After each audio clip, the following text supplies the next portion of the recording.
జయరాన్ రెడ్డి గారితో మాట్లాడదాం. జయరాన్ రెడ్డి గారు నమస్తే అండి. జనసేన సీనియర్ నాయకులు అండ్ అడ్వకేట్. యాజ్ అడ్వకేట్ గా మనం ఒక విషయం మాట్లాడుకుందాము. జయరాన్ రెడ్డి గారు నమస్తే అండి.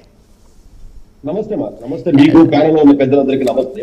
సరే జయరాన్ రెడ్డి గారు, ఏంటి 164 స్టేట్మెంట్ లో ఉన్నట్టుగా దాంట్లో తన పేరు ఉందని చెప్పడం వల్లే రాష్ట్ర ప్రభుత్వం ముందస్తుగానే తను అరెస్ట్ చేసే అవకాశం ఉందని, అందుకని ముందస్తు బెయిల్ నేను అప్లై చేసుకున్నాను, ఈ నేపథ్యంలో కోర్టు కూడా డిస్మిస్ చేసింది, సుప్రీంకోర్టు వరకు వెళ్ళాను అంటున్నారు. ఇదేంటి 164 స్టేట్మెంట్ ఏంటంటారు? దీని గురించి ఒకసారి ఎక్స్ప్లెయిన్ చేస్తారా? యాక్చువల్గా అండి, వీళ్ళు ఎవరైతే ఉన్నారో ఈరోజు వైఎస్ఆర్సీపీ నాయకులు ఇంతవరకు డిబేట్ లో మాట్లాడుతున్నారు. ఫస్ట్ పెద్దిరెడ్డి రామచంద్ర రెడ్డి గారు, మిథున్ రెడ్డి గారు చాలా అమాయకులు. వాళ్ళు అదేదో నోట్లో ఏళ్ళు పెడితే కూడా పొరకలేనంత అమాయకులు రాయలసీమలో. తర్వాత లిక్కర్ స్కామ్ ఏందనేది రాష్ట్ర వ్యాప్తంగా ప్రతి ఒక్కరికి తెలిసిందే. ఏం జరిగింది లిక్కర్ లో అసలు? ఎప్పుడు జగన్మోహన్ రెడ్డి గారు నేను స్ట్రైట్ గా బటన్ నొక్కుతా, సంక్షేమ పథకాలన్నీ నేను అకౌంట్స్ లోకి ఇస్తాను జగన్మోహన్ రెడ్డి గారు అసలు డిజిటల్ పేమెంట్ లేకుండా గత 4.5 సంవత్సరం దాదాపు 5 ఏళ్ల కాలం లిక్కర్ అమ్మారు. ఎక్కడ ఏ బ్యూరేజెస్ తో తయారైంది, ఎంత తయారైంది, ఎక్కడికి వెళ్ళింది? అసలు వాసుదేవ రెడ్డి గారిని ఒక వేరే డిపార్ట్మెంట్ తీసుకొచ్చుకొని one and whole Vasudeva Reddy గారు ఒక డిక్టేటర్ అనుకోండి, ఈ విధంగా చేసి టోటల్ గా ఏదైతే ఉందో టోటల్ గా ఈ రోజు ఎంత స్కామ్ జరిగింది, ఈవెన్ ఢిల్లీ స్కామ్ కంటే కూడా పెద్ద పెద్ద స్కామ్స్ మన ఆంధ్రప్రదేశ్ లో వాస్తవంగా జరిగింది. ఇది అందరికీ తెలిసిందే. ఇక్కడికి మనం ఈ రోజు ఏదైతే మిథున్ రెడ్డి గారు ఇప్పుడు ఏదైతే కోర్టుకు వెళ్లారో ఆ కోర్టులో ఇప్పుడు ఏదైతే కోర్టు ఈ రోజు హైకోర్టు ఈ రోజు బెయిల్ క్యాన్సల్, బెయిల్ ఇచ్చేదా ముందస్తు బెయిల్ ఇచ్చే పరిస్థితి లేదని స్పష్టంగా చెప్పడం జరిగింది. 164 స్టేట్మెంట్ వీడియో ఆగిపోయింది, ఒకసారి చూడరా వీడియో. ఇప్పుడు ఓకే, ఏదైతే ఉందో ఈ రోజు మిథున్ రెడ్డి గారు కానీ వీళ్ళు చెప్తున్నట్లుగా హైకోర్టు ముందస్తు బెయిల్ ఇవ్వలేం, 164 స్టేట్మెంట్ లో మీ పేరు ప్రస్తావన వచ్చి ఇవ్వలేదని స్పష్టంగా హైకోర్టు చెప్పడం జరిగింది. ఎందుకంటే మనం చూసాం వైఎస్ఆర్సీపీ పాలన గత 5 ఏళ్లుగా ఏ విధంగా సాగింది, ఏ విధంగా ఈ రోజు వనరుల్ని, రాష్ట్రంలో ఉన్నటువంటి వనరుల్ని, లేకపోతే రాష్ట్ర ప్రజల సంపదని ఏ విధంగా వీళ్ళు దోచుకున్నారో రాష్ట్ర ప్రజలకు పూర్తిగా అర్థమైంది. అందువల్లే 2024 లో స్పష్టమైన రాష్ట్ర ప్రజలు వీళ్ళ పరిస్థితిని, వీళ్ళ బిహేవియర్ ని గమనించి స్పష్టంగా జరిగింది. వీళ్ళ అమాయకులు కాదు. మిథున్ రెడ్డి గారు కానీ గతంలో మనం చూసాం, అవినాష్ రెడ్డి గారు కూడా ఇదే సిబిఐ కేసులో సిబిఐ ఎంక్వైరీ ఆఫీసర్స్ మీదనే కేసు పెట్టి వివేకానంద రెడ్డి హత్య కేసులో ఏ విధంగా ప్రవర్తించారు, ఏ విధంగా వీళ్ళు బిహేవ్ చేశారు కూడా చూసాం. ఎవరైతే ఈ జగన్ కోటరీ ఉన్నారో ఒక 5-6 మంది, పెద్దిరెడ్డి రామచంద్ర రెడ్డి గారు కావచ్చు, కద్దాల రామకృష్ణారెడ్డి గారు కావచ్చు, వైవి సుబ్బారెడ్డి గారు కావచ్చు, లేకపోతే ఇతరాత్ర కొంతమంది వీళ్ళు ఉన్నారు.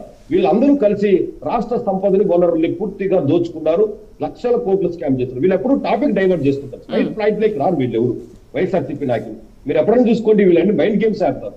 ఈ మైండ్ గేమ్స్ లో భాగంగా వీళ్ళేదో ఈ రోజు మేము అమాయకులము, మేము కోర్టు అంటున్నారు. 164 స్టేట్మెంట్ ఏదైతే ఉందో ఈ రోజు ఎవరైతే ఇప్పుడు ఇంతవరకు విచారణ చేశారో విట్నెస్ని, అక్కడ ఎవరైతే స్టేట్మెంట్స్ ఇచ్చారో ఆ స్టేట్మెంట్స్ ఆధారంగా బేస్ చేసుకొని ఈ రోజు కోర్టు తర్వాత అంటే విచారణలో భాగంగా ఏదైతే ఇప్పుడు ఎఫ్ఐఆర్ ఎప్పుడైతే నమోదవుతుందో, నమోదైనప్పుడు ప్రిలిమినరీ ఛార్జ్ షీట్ అంటే పార్ట్ 1 డైరీ అంటాం, పార్ట్ 1 ఛార్జ్ షీట్ వేసింటారు.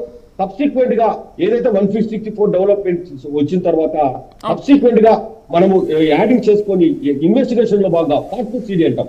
పార్ట్ 2 సిడిలో ఎవరిని దీంట్లో కేసులో తీసేయాలి, ఏదైనా నిజంగానే వాళ్ళ ఇన్వెస్టిగేషన్ లో లేని వాళ్ళని తీసేయడం కానీ అది జరుగుతుంది. అది సబ్సిక్వెంట్, అది ఎవిడెన్స్ ప్రొసీజర్. మనం కేసు విషయం ఎందుకంటే విచారణలో ఉన్నప్పుడు దాని గురించి మనం మాట్లాడుకుంటాం. కాబట్టి అయితే జయరామ్ గారు, మెయిన్ అంటే హైకోర్టు దీన్ని డిస్మిస్ చేయడానికి రీజన్ ఏంటి? ఎందుకంటే ఇప్పుడు ఆయన పిటిషనర్ ని నిందితునిగానే చేర్చలేదు, ఆయనకి ఎటువంటి నోటీసులు కూడా ఇవ్వలేదు, ఆయన రమ్మని కూడా ఏది చెప్పలేదు, హాజరు కావాలని కూడా, విచారణకు హాజరు కావాలని కూడా చెప్పలేదు. మరి హైకోర్టు ఎందుకు దీన్ని డిస్మిస్ చేసినట్టు? మాకు సంబంధం లేదనా?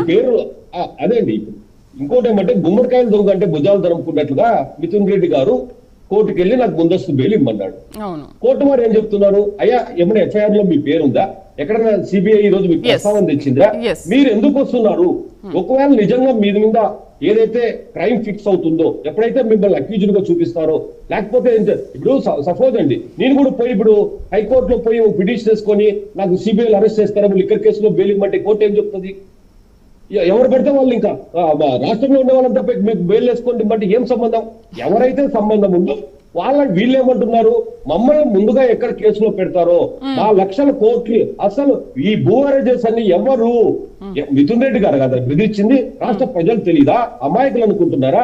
పెద్దిరెడ్డి రామచంద్ర రెడ్డి గారు ఆ రాయలసీమ దగ్గర నుంచి కోస్తానా దాకా వెళ్ళి టోటల్ గా వివేర్జెస్ చేసి ఎన్ని లిక్కర్ చేశారు, ఎంత చేశారు, అసలు గవర్నమెంట్ సప్లై ఎంత అయింది, ఎంత ఆదాయం వచ్చింది, దీంట్లో అసలు ఎంత ఎక్సెస్ చేశారు, ఎంత ప్రొడక్ట్ చేశారు, ఎక్కడ లెక్కాచారం ఉందండి? మొన్న జగన్మోహన్ రెడ్డి గారు ఇంటి ముందర కాలిపోయింది ఏందనుకుంటున్నారు? దాంట్లో కదా ఎప్పుడైతే లిక్కర్ తో వాసుదేవరెడ్డి గారికి ఇంకా మా మెడకు వస్తారని చెప్పి వీళ్ళు ఫైల్స్ ముందర వేసి కాల్ చేసి సీసీ ఫుటేజెస్ కూడా ఇంతవరకు లేదు. మళ్ళా ఒక దొంగ వాదన వాదిస్తున్నారు వీళ్ళు. మా జగన్మోహన్ రెడ్డికి సెక్యూరిటీ కావాలి, ఏడో ఇంటి ముందర లోట ఎక్కడ మన తాడేపల్లి నివాసం ముందర అక్కడ జరిగింది, ఏదో ఫైర్ యాక్సిడెంట్ జరిగిందని చెప్పారు. అయ్యా బాబు సీక్రెట్ ఫుటేజెస్ ఇవ్వండి అంటే మొత్తం ఈ లిక్కర్ ఫైల్స్ కదా కాల్ చేసింది అక్కడ. నిన్న అసెంబ్లీలో మళ్ళా మనం చూసాం, ఒక విభాగంలో ఒక చిన్న ఫైర్ యాక్సిడెంట్ జరిగింది. పెద్దిరెడ్డి రామచంద్ర గారు అమాయకులు అంట, ఈయన ఎవరో వైఎస్ఆర్సీపీ నాయకులు చెప్తున్నారు. ఆర్డీఓ ఆఫీసు సాక్షాత్తు మదనపల్లిలో తగలబెట్టేశారండి వీళ్ళు ఫైల్స్. ఇంతకంటే ఇంకా ఎక్కడికి ఘోరం ఇది? రాష్ట్ర ప్రజలు ఇంకా వీళ్ళని భరించాలా? వీళ్ళని చూస్తూ ఉండాలా? వీళ్ళ అమాయకమైన తీపి మాటలన్నీ నమ్మాలా ఇంకా రాష్ట్ర ప్రజలు? ఆర్డీఓ ఆఫీస్ సాక్షాత్తు పాలిస్తే దిక్కు లేదండి. ఈ రోజు రాష్ట్రంలో ఎన్ని అరాచకాలు సృష్టించారు. ఎవరు రాకూడదు ఆ రోజు. చిన్న చిన్న స్టోరీ సోషల్ మీడియాలో కానీ లేకపోతే టీవీ ఛానల్స్ కానీ నోరు నొక్కేశారు. ఎవరు మాట్లాడకూడదు. ఎవరైనా కనీసం ఒక లిక్కర్ స్కామ్, నాకు తెలిసి మేబీ మదనపల్లిలో చిత్తూరులో అనుకుంటున్నా, ఒక అబ్బాయి ఏదో బీర్ బాలేదంటే దళితుడి వ్యక్తిని 4 రోజుల తర్వాత చంపబడ్డాడు. ఏ విధంగా చంపబడ్డాడు? అసలు ఆ బూమ్ బీర్ లేనిది, ఆ బ్రాండ్ లేనిది ఎక్కడి నుంచి వచ్చాయి ఈ జే బ్రాండ్స్ అన్ని? ఎవరు తయారు చేశారు? దాంట్లో క్వాంటిటీ ఎంత? అసలు దానికి శానిటీ ఉందా? దానికి ఎక్కడన్నా ఈ మొత్తం లిక్కర్ సంబంధించిన ఎక్కడన్నా ఉందా? అసలు కంపెనీస్ 13% వీళ్ళు ఇవ్వాలని చెప్పి డిమాండ్ చేశారు ఆ రోజు. మెయిన్ ఏవైతే ఉన్నాయో ఈ రోజు దేశవ్యాప్తంగా అమ్ముతున్న బ్రాండ్స్ మన రాష్ట్రంలో దొరకలేదు. కేవలం వీళ్ళకి సంబంధించిన కొన్ని బ్రాండ్స్ మాత్రమే ఇక్కడ అమ్మారు. ఈ డబ్బులు ఎంత ఎక్కడ పోయింది? అసలు ఎంత తయారు చేశారు? మ్యానుఫాక్చరింగ్ ఎంత చేశారు?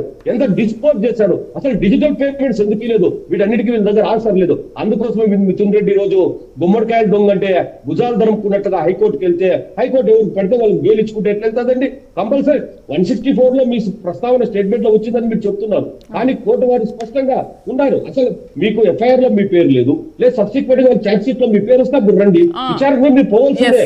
భారతదేశంలో ఎవరైనా కూడా ఏ ఇన్వెస్టిగేషన్ కూడా రాష్ట్ర పెద్ద దగ్గర నుంచి సామాన్య పౌరుడు దాకా ఇన్వెస్టిగేషన్ ఉందంటే కంపల్సరీ వాళ్ళు వెళ్లాల్సిందే, విచారణకు హాజరు కావాల్సిందే. అటువంటి తరుణంలో మేము విచారణకు ఎగరబడతాం అంటే ఇంత భారీ స్కామ్ లో ఢిల్లీ లిక్కర్ స్కామ్ చూసాం మనం, లేకపోతే తెలంగాణ ఈ లిక్కర్ స్కామ్స్ చూసాం. ఈ లిక్కర్ స్కామ్స్ కంటే పెద్ద లిక్కర్ స్కామ్ జరిగింది. లక్షల కోట్లు ఇన్వాల్వ్ అయింది. ఒక్కటే వీళ్ళు చేసింది మద్యం, ఇసుక. ఏం విడిచిపెట్టారండి రాష్ట్రంలో?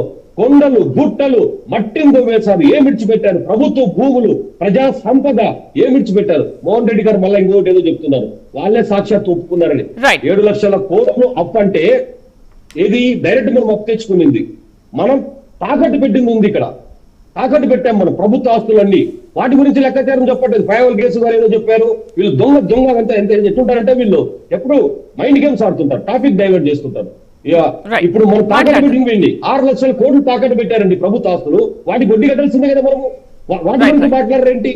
వీళ్ళు చెప్తున్న ప్రకారంగా హైకోర్టు ఈరోజు ఖచ్చితంగా స్వాగతిద్దాం. ఖచ్చితంగా మన రాష్ట్రంలో కానీ దేశంలో కానీ కోర్టులు ఈ రోజు అంతో ఇంతో పనిచేస్తున్నాయి కాబట్టి ఇటువంటి దుర్మార్గమైన ఎవరైతే పనులు చేశారో గతంలో ఇట్లాంటి వాళ్ళ ఆర్డర్లుగా కొనసాగట్లేదని చెప్పి కూడా మనము హర్షించదగిన విషయం ఈ రోజు కోర్టు డిస్మిస్ చేయడం. రైట్. ఇక ఈ కుంభకోణం పైన గుట్టు విప్పేందుకు ఈడీతో దర్యాప్తు చేయించి